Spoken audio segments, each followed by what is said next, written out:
All right, welcome back, and today we're going to talk about the Klarus A2 Pro. Now this is a 1000 lumen light, but what makes this so special is that it can actually use 3 different types of batteries. So let's go ahead and get started.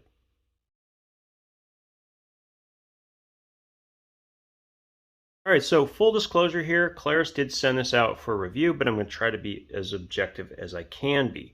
So the big deal with this, at least, is that it can use 3 different types of fuel. It can use AAAs, 18650s, or 21700 batteries. So in theory, that sounds really cool, but I can see a problem already. And we'll get to it. But let me pull everything out first. So we have a Type-C recharging cable, and that's going to be if you're using an 18650 or a 21700 battery. We have a lanyard with spare O-rings, which is pretty classic. And yeah, the flashlight. Now this is not a small flashlight by any stretch of the imagination. Gonna be about just over 6 inches in length, maybe 6 1/4. And obviously it needs to be relatively large in order to accommodate the 21700. Now, as far as the fit and finish is concerned on this thing, looks pretty decent from the outside. But what you'll notice right away is that this is in a spherical lens, okay?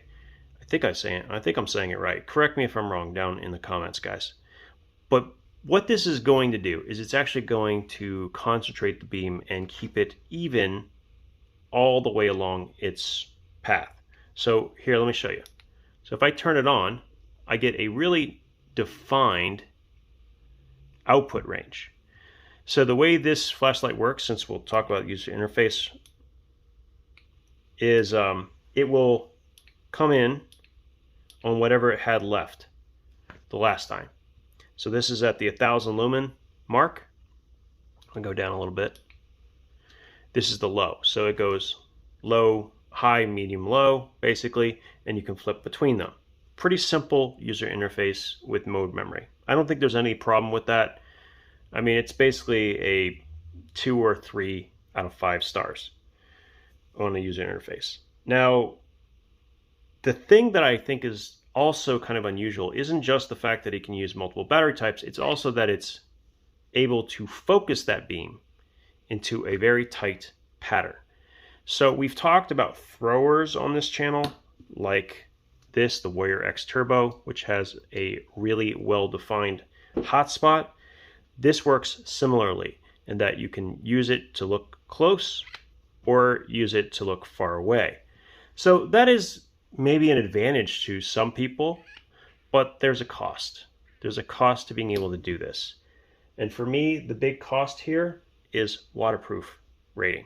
So this flashlight, specifically because it has that zoom functionality and it won't be able to seal, is going to have a waterproof rating of an IPX4.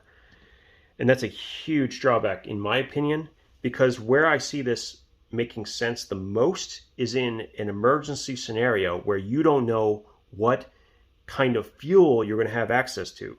Do I have access to power? Can I recharge it? Okay. Do I have a 21700 to be used? Or an 18650? Do I have spare AAAs? You know, you want to be able to use whatever you have. But the problem is, in an emergency scenario, a lot of the emergencies that happen, they happen around water.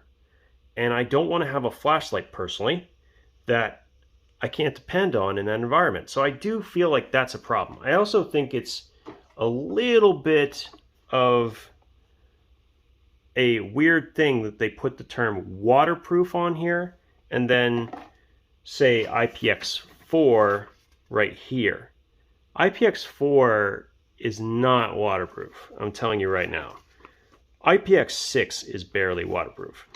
It's going to take a little bit of rain and that'll be fine. You could take it out in the rain, that's not going to be an issue. But if you submerge this thing, I cannot guarantee that it's going to survive, even for a short period of time.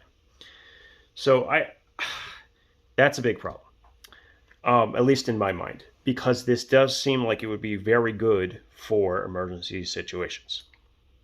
Now let's turn this off for a second, which you do by hold pressing for 0.8 seconds. To lock it out, it's a very simple mechanism. Because it's an E-switch, you just simply unscrew it. This is what we call mechanical lockout. That's how they suggest it in the manual. And now you will no longer be able to turn it on. So that's a good thing to do if you're storing a flashlight for a long period of time. Now let's pull this out for a second. You can see it comes with a 4,000 milliamp hour battery. This is a 21700. Interesting, 4,000, because a lot of the 21700s that I see nowadays are all 5,000. So that's a pretty substantial drop in storage. Just something I'm noticing here. And so, as you can see, you can then install, like so, a 3 set of AAAs, or using the adapter, and I've seen this a number of times, you can, because it's the same length, you can actually put the 18650 in here and it'll function. I've actually seen those work pretty well. And there are different outputs depending on which one you use. So according to the manual, you'll get 1,000 lumen max with the 21700, but a maximum of 700 lumens using the 18650. I don't really care all that much about the difference between 700 and 1,000. Really, the hard part here for me to wrap my head around is, in order to use the other fuels, I have to somehow have access to this piece and this piece. God forbid I lose this. And in order to use the 18650, I have to have that. The problem with these systems is that they're not all inclusive. And there are flashlights that inside the mechanism, it can accommodate a lot of different battery types. A good example would be the Streamlight ProTac 1L1A, one of my favorite flashlights maybe ever made. And that's because it can use both a CR123 and a AA while being waterproof, and does not require any additional components that you have to carry around in order for it to do that. So in theory, I think this is quite cool.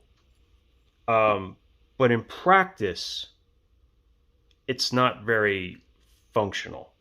So it's hard to evaluate its usefulness when it's not waterproof and the components all have to be carried in a kit.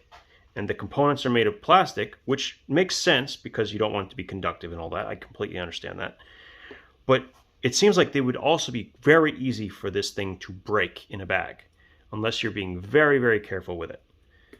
So in that regard, I'm not sure that I can recommend this particular flashlight. I do, however, want to commend Klarus for trying something, because I haven't really seen this before. Now maybe others have, but personally I've not. Not one that has USB Type-C recharging with a nice silicone cover, and also the zoom function. So really an interesting combination of features. But for me personally, it just doesn't quite do it. You know what I'm saying? So thank you again to Klarus for sending this out. I'm curious what your thoughts are, though, down in the comments. Let me know. Is this a flashlight you would keep? Yes or no?